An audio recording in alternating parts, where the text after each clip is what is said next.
La ley de enfriamiento de Newton. ¿Qué nos dice esta ley?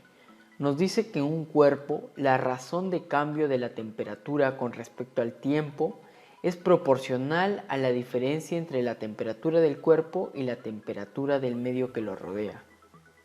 ¿Qué nos quiere decir esto? Quiere decir que un objeto o un cuerpo que tiene una temperatura diferente a la de su alrededor terminará alcanzando aquella temperatura, la temperatura de su alrededor. Un objeto caliente se enfriará al calentar a su alrededor, es decir, se enfriará hasta alcanzar la temperatura del ambiente que lo rodea. La rapidez de pérdida de calor que sufre el objeto o el cuerpo es proporcional a la diferencia de temperaturas entre la del objeto y la del ambiente. Esta ley, además de ser válida para el enfriamiento, también es válida para el calentamiento. Si es que un objeto está más frío que su alrededor, también su rapidez de calentamiento va a ser proporcional a la diferencia de las temperaturas entre el objeto y el ambiente. Ahora vamos a ver cómo podemos escribir lo que nos dice la ley de enfriamiento de Newton en forma de ecuación diferencial. Para esto lo que tenemos que hacer es empezar asignando variables a las cantidades que queremos determinar. Es así que a la temperatura del objeto en t, en un tiempo t, le vamos a asignar t mayúscula de t. La temperatura del ambiente, que vamos a considerar en este caso que es constante. ¿Por qué digo considerar que es constante? Porque bien la temperatura del ambiente podríamos considerarla como una función, ya que la temperatura del ambiente varía constantemente, no se mantiene fija. Pero vamos a considerarla constante y le vamos a asignar T mayúscula de A.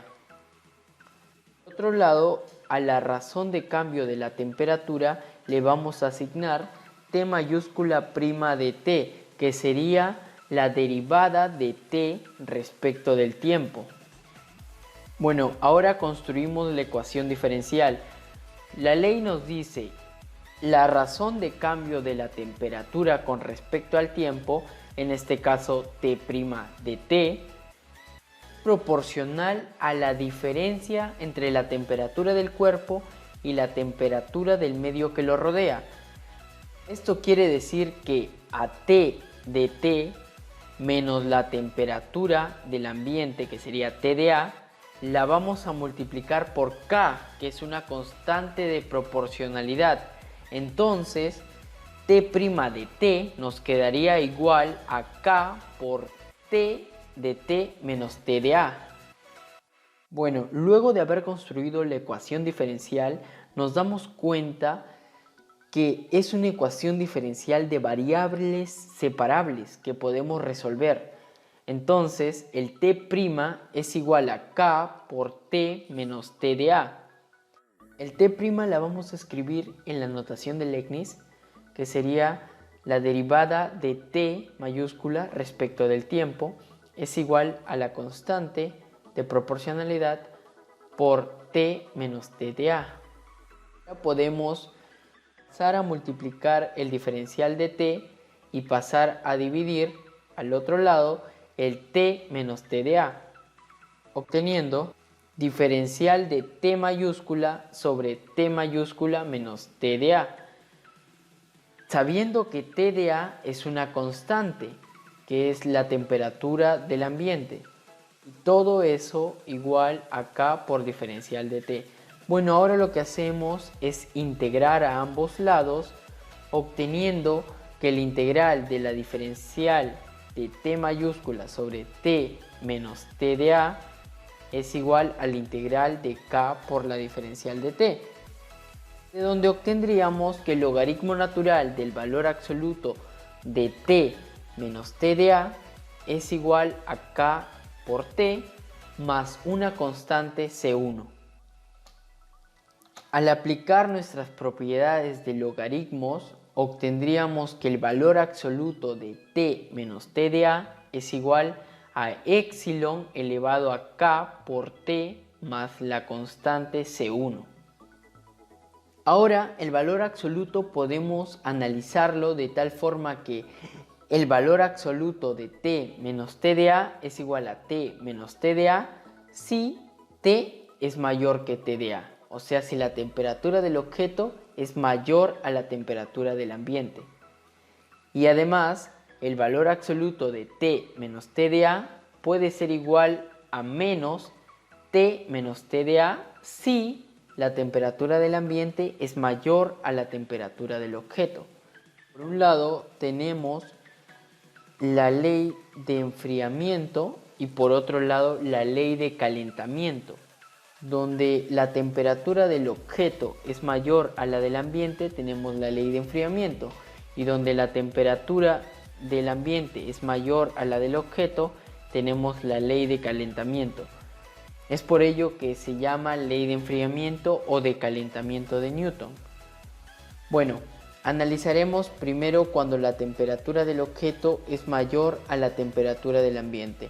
Tendríamos entonces temperatura del objeto menos temperatura del ambiente es igual a E a la K por T más la constante C1. Pasamos la temperatura del ambiente a sumar y además el epsilon que esté elevado a la K por T más C1, debido a nuestras propiedades, lo separamos en la multiplicación de epsilon a la K por T por epsilon a la C1, donde E a la C1 sería otra constante que podemos colocarle constante C.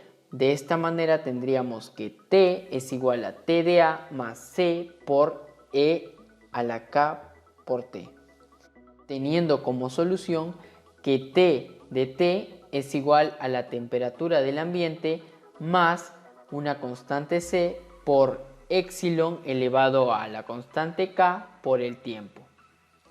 Bueno, ahora analizaremos la otra parte de la ecuación, que sería cuando la temperatura del ambiente es mayor a la temperatura del objeto, en donde tendríamos menos T menos T de A es igual a E a la K por T más C1. Aplicando nuestras leyes de potencias, tendríamos epsilon a la C1 por E a la K por T.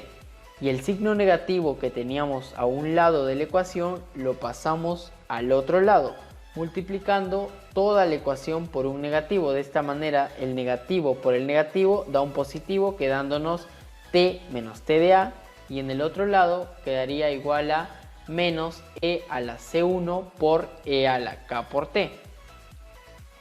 Bueno, menos E a la C1 es una constante también que podemos colocarle C. De esta manera, pasando la temperatura del ambiente a sumar al otro lado de la ecuación, tendríamos T es igual a T de A más C por epsilon a la K por T, teniendo como solución que T de T es igual a T de A más C por E a la K por T. Bueno, entonces comprobando que ambos lados de la ecuación dan el mismo resultado, nuestra ecuación nos diría temperatura del objeto respecto del tiempo es igual a la temperatura del ambiente más una constante C por epsilon a una constante K por el tiempo. Bueno, esto ha sido todo. No olviden darle like, suscríbanse a mi canal y compartan mis videos. Y ante cualquier duda o sugerencia pueden dejarla en los comentarios.